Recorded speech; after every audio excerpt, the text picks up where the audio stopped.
नमस्कार, सौराष्ट्र टाइम्स में आपका स्वागत है। बहुजन समाज पार्टी सुप्रीमो मायावती के आवास पर दूसरी पार्टियों के नेताओं का आना जाना लगातार लगा हुआ है। क्या हुआ, आप सोचने लगे कि आखिर दूसरी पार्टियों के नेता मायावती के आवास पर क्यों पहुंच रहे हैं? नहीं, आप गलत सोच रहे हैं।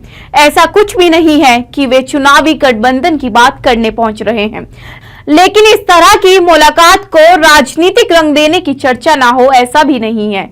तो चलिए हम आपको समझाते हैं आखिर मामला है क्या। जैसा कि आपको पता तो होगा ही, मायावती की माता रामरती का निधन हो गया है। मां के निधन का मायावती को काफी दुख है, जो स्वाभाविक भी है। इसी संदर्भ में दूसरी पार्टियों के नेता लगातार उन्हें सांत्वना देने उनके आवास पर पहुंच रहे हैं। इसी कड़ी में कांग्रेस की महासचिव प्रियंका गांधी ने भी मायावती के आवास पर पहुंचकर उनसे मुलाकात की थी, लेकिन भारतीय जनता पार्टी के एक बड़े नेता और केंद्रीय राज्य मंत्री ने भी मायावती से मुलाकात की है। मायावती से मुलाकात करने वाले भाजपा नेता का नाम है एसपी सिंह बघेल। एसपी सिंह बघेल केंद्रीय राज्य मंत्री हैं, इसलिए उनका मायावती से मिलना काफी मायने रखता है। हालांकि ये मुलाकात मायावती को सांत्वना देने के लिए थी, लेकिन इसके राजनीतिक मायने भी निकाले जा रहे हैं। अगर चुनाव के मौके पर दो अलग अलग पार्टियों के नेता किसी बहाने मिलने का मौका निकालते हैं, तो इसको लेकर तरह तरह की चर्चाएं स्वाभाविक भी हैं।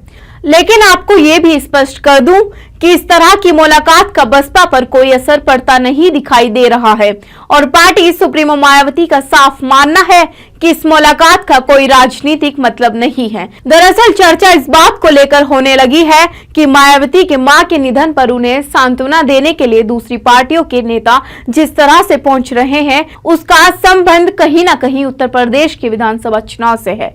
चौंकिए मत, हम आपको उसी तरफ लिए चलते हैं। माना जा रहा है कि यूपी विधानसभा चुनाव के बाद अगर कोई ऐसी स्थिति पैदा हो जाए कि किसी भी पार्टी को पूर्ण बहुमत नहीं मिले, तो फिर वो रास्ता खुला रहे जिसके सहारे सरकार बनाने में मदद मिल सके। भाजपा जो मायावती को पानी पी पी कर कोसती रहती है, उसका कोई बड़ा नेता, वो भी केंद्रीय मंत्री, अगर मायावती के आवास पर जाकर उनसे मुलाकात करे, तो इस तरह की चर्चा तो स्वाभाविक रूप से बल मिलता भी दिखाई दे रहा है। एसपी सिंह बघेल के मुलाकात के जरिए भाजपा इसी संभावना को जिंदा रखना चाहती है, लेकिन हम आपको ये भी बता दें कि इस तरह की किसी भी संभावना की किसी भी परिभाषा से बहुजन समाज पार्टी सहमत नहीं है, क्योंकि बसपा को अभी से ही ये लगने लगा है कि आगामी विधानसभा चुनाव में उनकी सरकार बनना तय है, वो भी पूर्ण बहुमत के साथ। यही वो विश्वास है जो बसपा को अकेले चुनाव लड़ने के लिए प्रोत्साहित कर रहा है। तभी तो बसपा अकेले अपने दम पर चुनाव लड़ रही है, और अगर किसी परिस्थितियों में नतीजे पूर्ण बहुमत से दूर रह जाएं, तो ये बात भी लगभग साफ दिखाई दे रही है कि बसपा किसी भी कीमत पर भाजपा के साथ नहीं आ सकती है। और ऐसा इसलिए भी कहा जा सकता है क्योंकि जब प्रियंका गांधी ने मायावती से मुलाकात की थी, तो तुरंत ही ये अटकलें लगाई जाने लगी कि बसपा का कांग्रेस से चुनावी गठबंधन हो सकता है।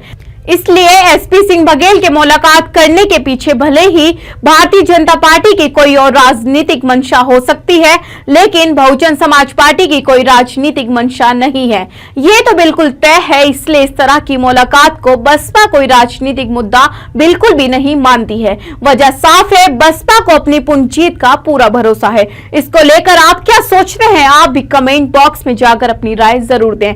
हम आपकी राय को जरूर देखेंगे और देखते भी हैं, फिर उसी के अनुसार खबरों की समीक्षा भी करते हैं। धन्यवाद।